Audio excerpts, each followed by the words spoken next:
sudah kita sadari. Jadi kalau ada orang kelompok tertentu nggak menyadari tentang perbedaan itu, jadi mereka itu belum paham gitu. Jadi kalau kita alhamdulillah kan sudah diajari tentang perbedaan itu, meskipun kepercayaan itu nggak ada. Jadi nggak, cuman kita hanya menjawab kan gitu loh, apa-apa yang dilakukan oleh saudara-saudara kita kan gitu. Lanjut dulu Bang ya, saya mau bikin mie sebentar, lapar pula aku. Itu Red, dicari dulu ya Red. Iya, beda lah. Beda kita dengan mereka. Kalau di room kita kita tidak berangkat dari sebuah kebencian dan tidak walaupun misalkan di Al-Qur'an itu jelas mengkritik ajaran-ajaran di luar Islam. Tetapi tidak juga dengan kritikan-kritikan itu kita menghujat agama-agama mereka. Nggak ada, room kita nggak ada satupun yang menghujat. Tapi cobalah ketika kita lihat room mereka itu memang nggak ada tujuan lain selain menyerang dan menghujat Islam.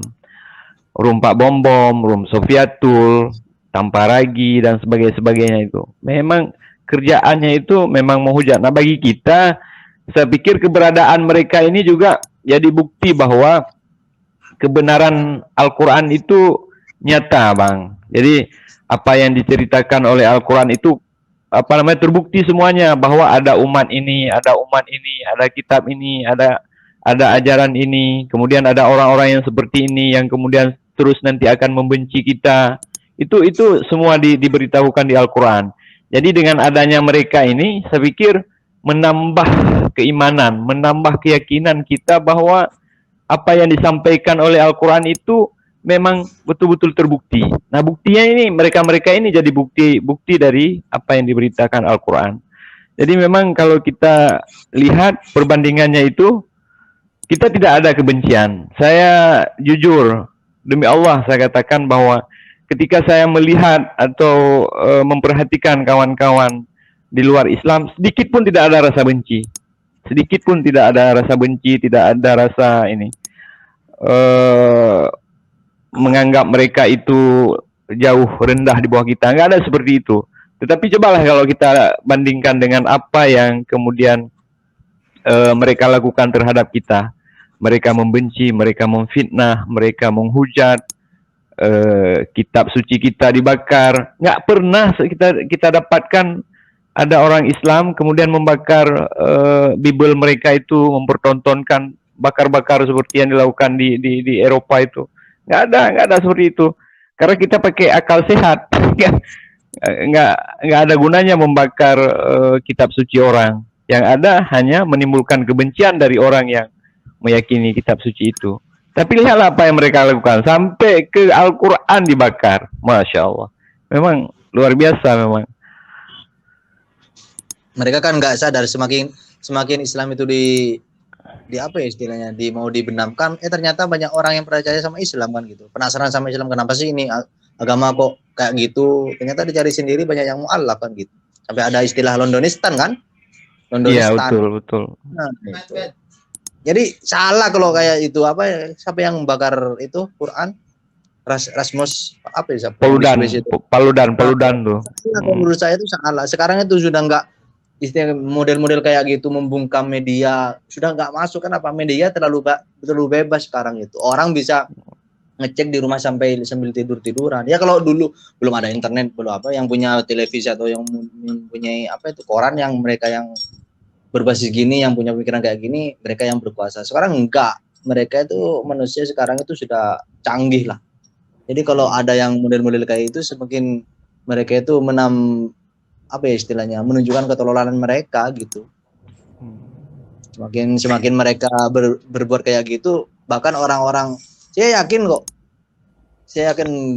usah memandang itu agama apa, orang itu tetap ada sisi dalam hatinya itu loh, tetap ada isi hati yang kejujurannya, Jadi mereka tetap ingin mencari kebenaran, itu tetap mencari gitu. Tapi semuanya kan masalah hidayah kan memang hanya Tuhan lah, hak prerogatif Tuhan. Kita ya biasa-biasa aja melihat saudara-saudara kita yang memang kayak gitu. Ya, makanya ya betul seperti Abang bilang. Ketika kita terus dizalimi, ketika tindakan-tindakan pelecehan seperti itu terus dilakukan ke kita, Al-Quran dibakar.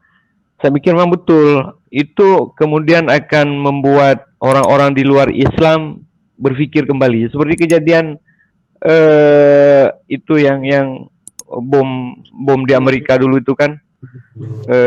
Ketika itu yang disalahkan umat Islam dihajar habis-habisan di dunia barat, di media barat. Tapi akhirnya kan banyak gara-gara itu kemudian orang melirik Islam. Ada apa sebenarnya dengan Islam? Ada apa dengan kitab suci kitab kecil yang terus dibakar ini, ada apa sebenarnya? Nah, itu kan menunjukkan bahwa kitab itu berhasil mempengaruhi orang, kan begitu, Bang? Sementara kitab-kitab lain tidak berhasil mempengaruhi orang. Nah, kitab suci ini rupanya yang kemudian berhasil mempengaruhi orang. Kan itu yang kemudian ditunjukkan ke dunia.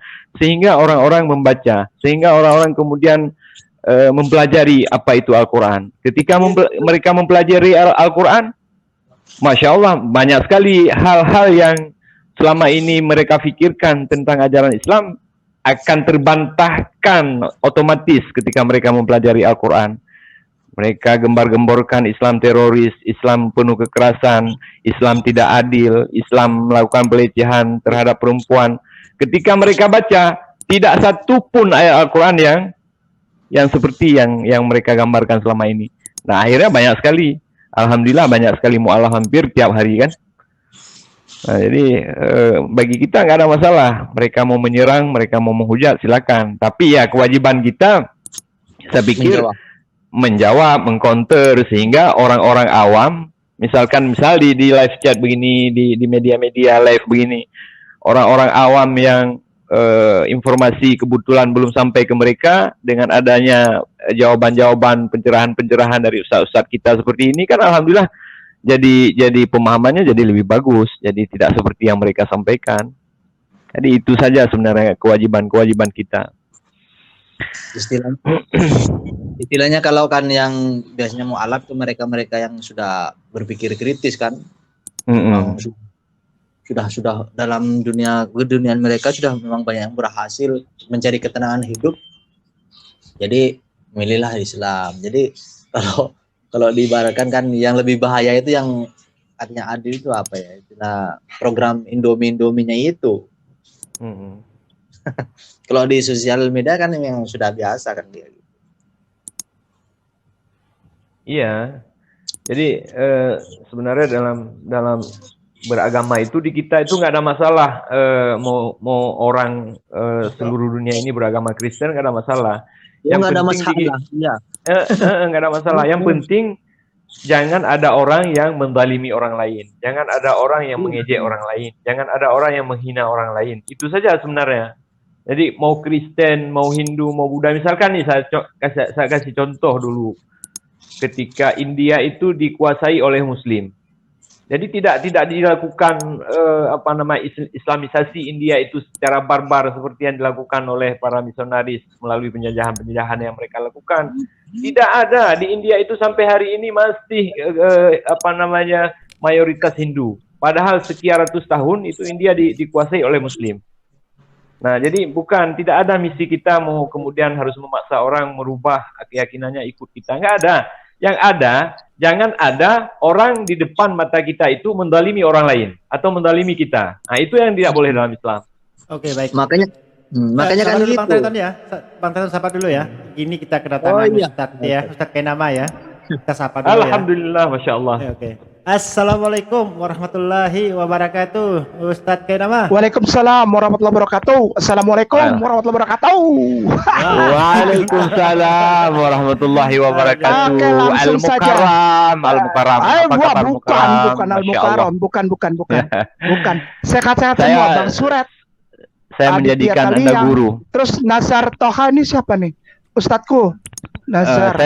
Saya dari Aceh. Salam kenal Ustadz. Masya Allah, malam ini saya senang sekali. Barakallah.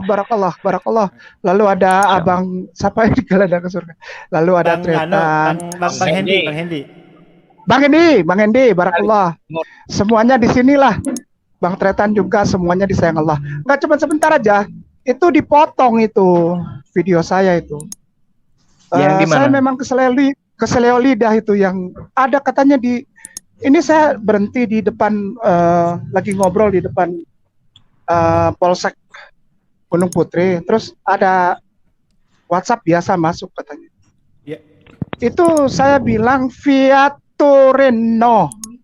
Ya. Fiat Torino, bukan 40 kilo, saya kepleset ngomongnya waktu itu mungkin.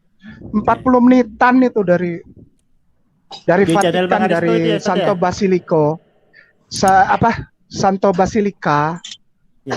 Ada WhatsApp saya tadi dibilang, oh kok Ya. ngomongnya Torino tuh 700 kilo. Iya memang kota Torino tuh jauh itu.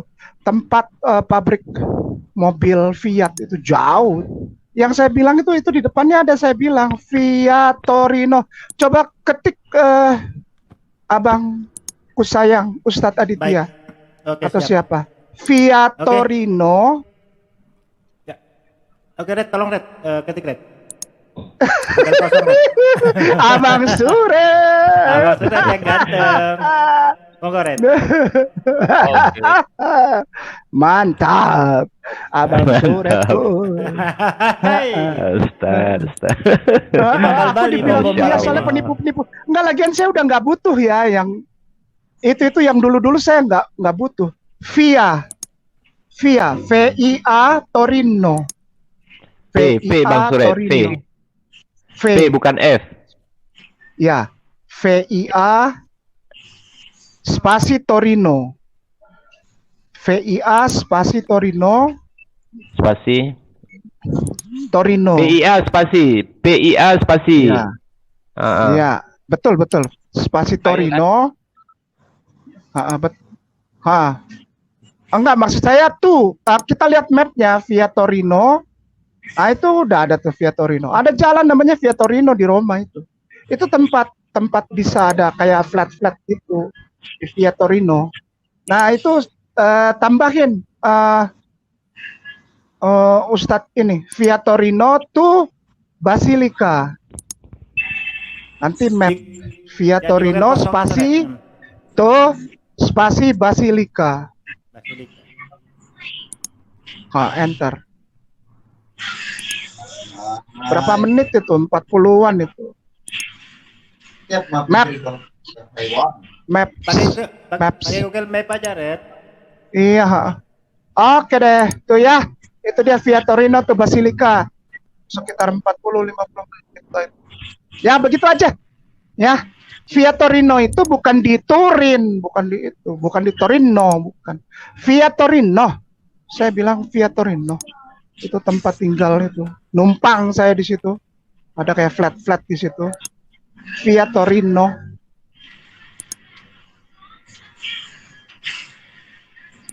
Maklum Ustadz, mereka kan ini muka terjemahan itu yang Apa tuh? potong video Ustadz itu. Ini dibahas Torino 700 kilo. Ya iyalah, siapa yang mau.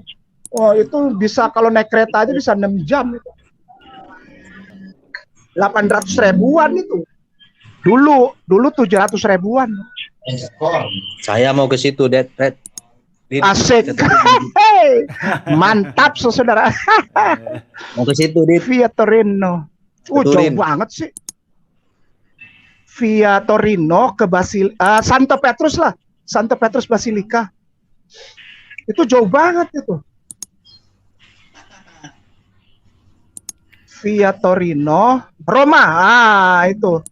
Via Torino, bukan di Milan. Itu Milan itu Via Torino 213. Itu Milan itu 20123 itu bukan. Via Torino Roma.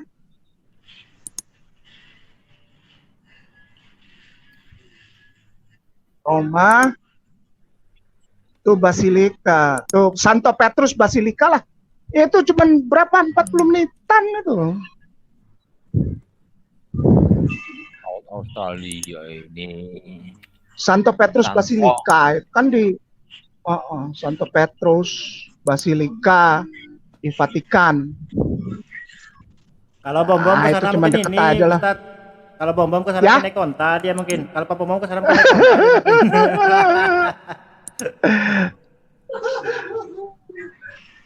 Ya, begitulah. Namanya juga namanya. Berapa menit tuh? Itu dia. Tuh, itu dia tuh. Itu jalannya itu. Jadi kita lewatin beberapa tempat, ada hotel-hotel, ada hotel de Turin, ada hotel Le Turin, ada macam-macam, hotel de la Casa Torino, Roma. Itu ya kayak gitu-gitulah. Ya. Nah, itu dia tempatnya tuh. Itu dia tempatnya tuh. Basilika. Nah, tuh. Plaza kayak plaza gitu ya, kayak apa ya? Via tuh jalan ya, street. Jadi street. Nah, itu bisa lihat tuh. Bisa lihat tuh belok-beloknya di mana. Nah, itu Via Torino tuh. Tuh. Itu ada rumah-rumah flat, ada apa. Ustaz di mananya? Nanti Kita jalan-jalan di Ya. situ. Iya, nah itu bisa lihat ini enggak? Bisa lihat turun itu. Di situ ada flat-flat gitu, kayak apa ya? Jalannya tuh kayak konblok gitu. Kayak konblok, terus nanti ada kayak rumah-rumah, tapi jalannya nggak begitu besar. Tapi itu aja, kayak nah, itu dia tuh. Ini dia. Nah, itu Via Torino itu. Nah, nanti lurus. Ah, ini sih udah di pertokoan. Nggak apa-apa lah. Nanti itu sepanjang itu tuh ada, nanti kalau kita ada di antara gedung-gedung itu kan ada jalan lorong ke dalam. Nanti ada flat-flat di situ. Gitu. Wih, asik juga nih Abang Surat. Bisa lihat Via Torino. Mantap. Itu dia tuh. Itu dia namanya Via Torino. Dia kayak apa ya? Kayak jalan plaza gitu. Terus nah nanti kalau di sebelah gedung-gedung itu. Tapi Ya. kalau kuburan Yesus itu di mana Pak Ustadz? Ya. Kuburan Saya Yesus. belum ketemu sampai sekarang Tuan Guru. Waduh. Bagaimana Oten nih? Katanya Asik tuh ada ya. sejarahnya katanya. Nah, itu jalannya tuh bisa jalan-jalan lewat situ, bisa tuh jalan-jalan, belanja, makan. Tapi mahal-mahal di situ. Mahal-mahal. Nah, Ustaz di mananya? Bisa kita masuk rumahnya kok. Masuk ke rumah. Ya daerah situlah. Enggak, bukan di situ. Ke arah balik. Ustaz sekarang lagi di sini Ustaz ya. Saya di depan Polsek Gunung Putri. Bukan itu Via Torino ya, nanti cari aja lah. Di situ ada flat-flat terus ini foto terbaru nih agak. Tapi enggak. Oke ya. Cakep ya Via Torino ya. Mantap. Itu.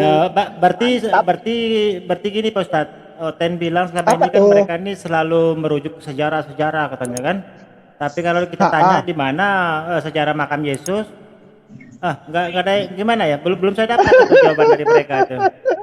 Kalau menurut Bang Mawar ambigu kata Bang Mawar. Ada kuburannya Yehohanan bukan Yesus. Ketik aja di Google Yehohanan. Ntar kita tahu kuburannya di mana itu. Itu yang dianggap sebagai kuburan Yesus. Yehohanan. Google kosong. Oke siap. Yehohanan. Bukan. Udah tahu ya Via Torino ya, cakep, tempatnya bersih bos. Coba Red, Yohanan Red. Yehohanan. Google kosong Red. Google kosong Red. Google kasang ya, Google kosong. Oh bukan, itu dari atas ya, bukan map bro, Google kosong Red. Google enggak, kita buka Yehohanannya dulu. Kita buka Yehohanan. Jangan map supaya nggak ngarang, jadinya runut gitu ininya. Iya betul. Ininya jangan sampai kayak kemarin kita buka map langsung kita ketik rumah Abraham malah lari ke Kalimantan kayak kemarin. Yehohanan. Sambung biasa Yehohanan. Sambung biasa. Nggak pakai H, Yehohanan biasa. Jehohanan. Nah, itu tuh ada Yehohanan Wikipedia tuh, buka tuh. Nah, itu kan ada. Nah, tuh, ntar tahu tempatnya di mana, geser ke bawah. Nanti baru cari Google Maps-nya. Yehohanan adalah nama seorang yang pernah hidup pada abad pertama Masehi, yang bekas Itu mayatnya Gifat ditemukan. Hamifatar itu. Gifat Hamifatar tuh buka. Nanti Diklik, ketik Red. aja di Google Map Gifat Hamifatar tuh di mana. Oh, di copy dulu gitu, Red, di copy. Bukan linknya, Oh, bukan linknya yang di boleh. copy. Ah, Bukan link. Gifat Hamifatar. Ah, itu. Di mana itu? Di copy aja, Abang Suratku sayang. Itu Gifat Hamitarnya di blok terus di copy. Ya, di blog terus di Gifat copy nanti Hamitar. dipaste Nah, di Google pindahin Map, ke map. itu maksudnya. Betul. Itu mantap kan? Jadi jangan ngarang-ngarang apa. Jangan Google Map, Red, kurang seru. Google ini, Google apa? Google. Nggak apa-apa lah, ini juga bisa kelihatan sama Bang Surat mah. Gang-gangnya bisa kelihatan kok tadi aja. Jordan. Yerusalem.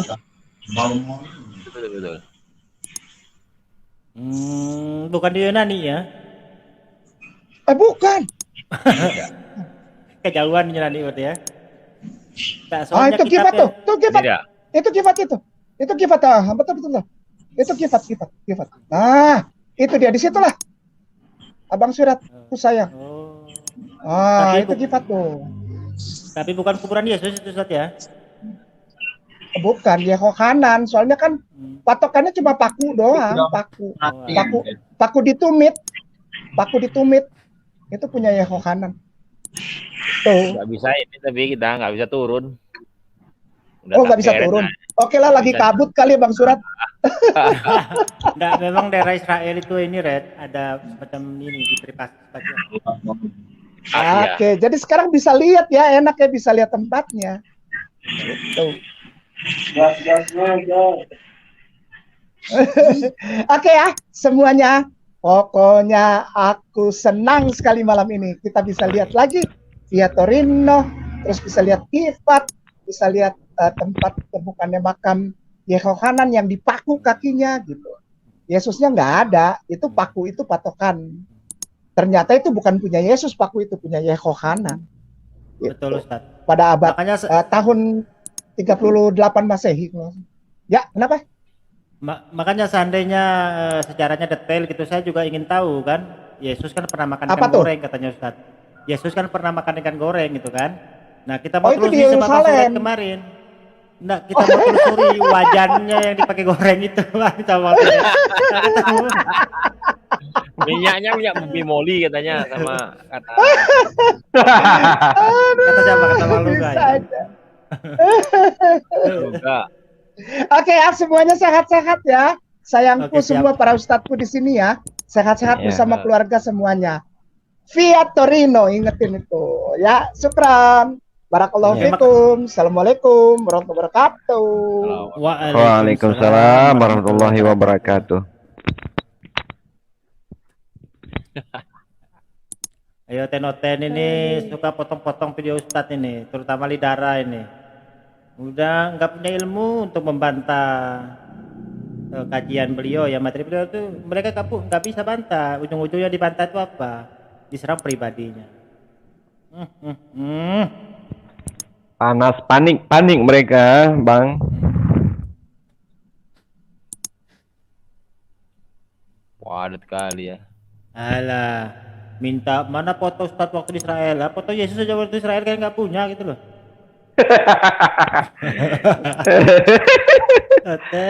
Ngapain ke Israel dia?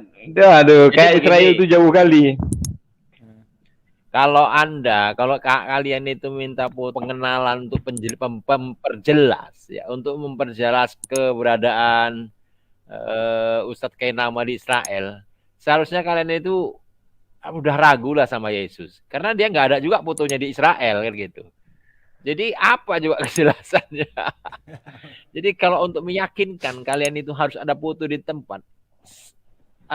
Pertanyaan atau pernyataan itu juga harus sama dengan Yesus itu, kan gitu. Apa benar dia kan gitu di Israel kan gitu. Nah, kan Yesus yang kalian sembah itu malah di Romawi, orang-orang Romawi kan gitu. Kan nggak ada fotonya kok. Aduh. Sebenarnya yang mereka harus counter itu ya bukan masalah pribadinya beliau, ilmu kajiannya itu loh. Itu baru mantap. Nah kalau kalian serang-serang pribadi gimana ya, nggak profesional itu. Orang bisa menilai semua. Itu menunjukkan sudah kalah. Serang pribadi. Udah kalah dari dulu cuman memang nggak pernah mau mengakuin kekalahan. Nah, kalau kau juga Dewi bagaimana? Kau kan pernah mengaku katanya kau mualaf. Kau bisa tunjukkan fotomu waktu kau masih Islam, waktu pernah kau sholat. Masjid mana dia pernah masuk, Doi? Masjid mana? Ya, mana foto waktu kau masih Islam pernah sholat berjemaah? Masuk sholat tarawih, Doi. Ada pernah nggak? Ada foto yang masih? Si nampak lah. Enggak bang, dia ini keturunan Fir'aun mungkin.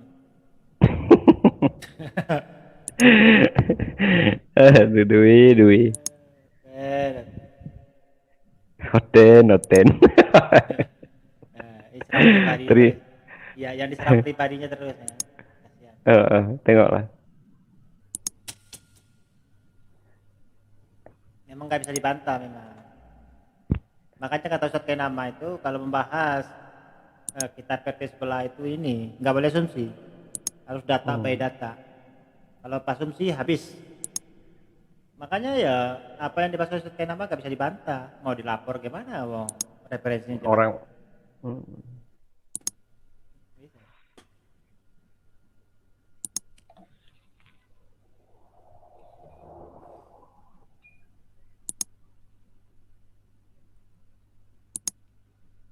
Jangan bilang Yesus nggak dipaku, nanti Oten marah. Bilang aja Yesus dipaku aja.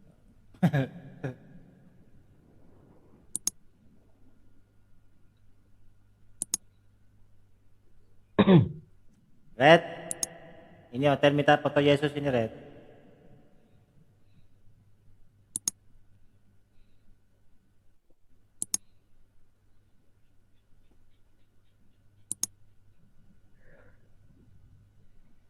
Mana Bang Treton ini? Ngantuk, Dit. Aku tadi, aduh, kurang tidur memang, Dit. Kalau gitu kita lihat dulu sebentar, toh. Kita dulu. Lihat dulu sebentar.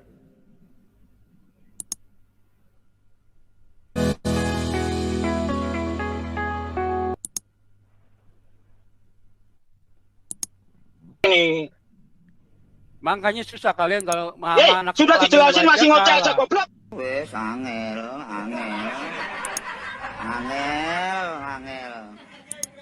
Angel temen tuturamu. Oh, wes angel. Lu baca lagi 1 Korintus 15 buka. Buka, Dit. 1 Korintus 15 ayat 50. Udah 2 orang yang goblok-goblok ini. Bagian saya terakhir goblok ini memang ini satu nih. Saya terakhir ya. Goblok. Kristen tolol, bodoh tolol. Ikutan ah. Goblok. Oh, sok naksir sendiri. Goblok tua, goblok. Goblok, baca ayat yang bisa baca kalau lu. Ayo baca, buka 1 Korintus 15 50. Goblok. Ya coba 50, coba baca. Wes angel.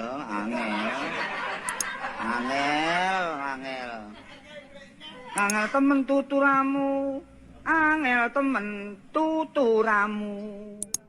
Oh, wes angel. Udah aku bacakan tadi goblok. Udah kelas anak sekolah minggu si goblok si idiot sok tahu lagi lo. Ini aku bacakan. Baca aja bahasa Indonesia dia kagak ngerti. Saudara-saudara, aku dengerin, saudara-saudara. Alat tubuh yang dijadikan oleh daging dan darah tidak dapat masuk dunia baru. Goblok. Saudara-saudara, ayat berapa? 1 Korintus 15:50. Saudara-saudara, inilah yang hendak kukatakan kepadamu, yaitu bahwa daging dan darah tidak mendapat bagian dalam kerajaan Allah. Bumi baru dari Hong Kong lo. Idiot lo. Ini baca goblok. Mampus lo, Doi. Perlu dipertanyakan itu. Belum apa-apa, kalian itu kepanasan. Mau kelas Wahyu Ilahi, mau kelas Bom-Bom, mau kelas Lidara, mau kelas begini, kita ngomong itu pakai dalil, jangan yang nggak ada tertulis, jangan diomongkan itu. Di mana di situ disebutkan tidak ada alat kelamin? Jangan terlalu bodoh kau. Nah, inilah kalau kelas anak sekolah minggu yang sok pinter. Mana? Jangan kau terlalu bodoh kau. Kau orang tua, terlalu bodoh kau. Kalau ditanya ayat. Mana dalilmu? Mana dalilmu? Mana dalilmu? Iya, mana dalilmu? Mana dalilmu? Mana dalilmu? Mana dalilmu? Makanya Bang Ginting, mana dalilmu? Belajar jangan sok pinter Bang. Mana dalilmu? Sekolah minggu. Mana dalilmu goblok? Mana? Sudah.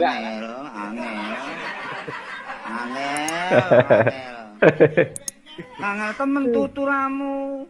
Angel temen tuturamu. Oh, wes angel. Kan ngomong sendiri, inilah kalau orang koslet otaknya dua otak ini. Ini ada ayatnya daging dan darah tidak bisa masuk dalam surga. Darah dan daging kamu bilang karena ada darah dan daging jadi nafsu. Iya. Sekarang saya tanya, ya kamu waktu Yesus bangkit pakai daging baru, tubuh kebangkitan untuk hidup di bumi baru, itu ada darah dan daging nggak? Itu kan roh, roh pakai daging lagi. Yesus bukan roh, inilah anak sekolah minggu. Waktu Yesus coba bangkit, buka ayatnya, mana buka ayatnya, buka mana ayatnya. Gini sudah. Ngawur sudah. Paham ngawur sudah. Eksekusi ngawur. Itu kalian itu memang masih anak sekolah minggu, udah goblok. Ya. Sudah. Waktu Yesus bangkit itu bukan tubuh roh, tubuh daging. Buat manusia kita nih orang Kristen hidup di bumi baru. Tubuh daging. Bangkit kemana? Naik ke surga apa mau naik waktu bangkit aja? Jelaskan dulu. Mana ada tubuh daging tulisannya di Alkitab? Astaga, naga, dragon. Ya inilah. Tubuh daging makanya disebut tubuh daging, tubuh kebangkitan karena bisa dipegang, disentuh, bisa dilihat. Itu sudah masuk surga apa belum goblok Pak Ha ini? Itu masih bangkit kok di bumi. Surga tuh nggak boleh dipegang. Maria mau megang nggak boleh. Ya kalian ya. Boleh. Sebangkit waktu 40 hari itu masih di bumi. Pak ini ngawur sudah. Ada ayatnya. Iya. Kalau di bumi masih ada daging dan darah. Goblok. Dengerin penjelasan orang dulu. Jangan potong dulu goblok. Sudah. Kalian ini goblok sok pintar, sok tahu masih anak sekolah minggu juga kelasnya. Korintus goblok. Idiot, itu alasannya nggak boleh karena ada darah dan daging. Karena logikanya kalau kau punya darah, itu punya nafsu. Si idiot ini belajar baca bahasa Indonesia aja nggak bisa baca. Buka si idiot ini biar baca bahasa Indonesia Bang Adit 1 Korintus 15 ayat 50. Baca. Ada tulisan dunia baru atau baca?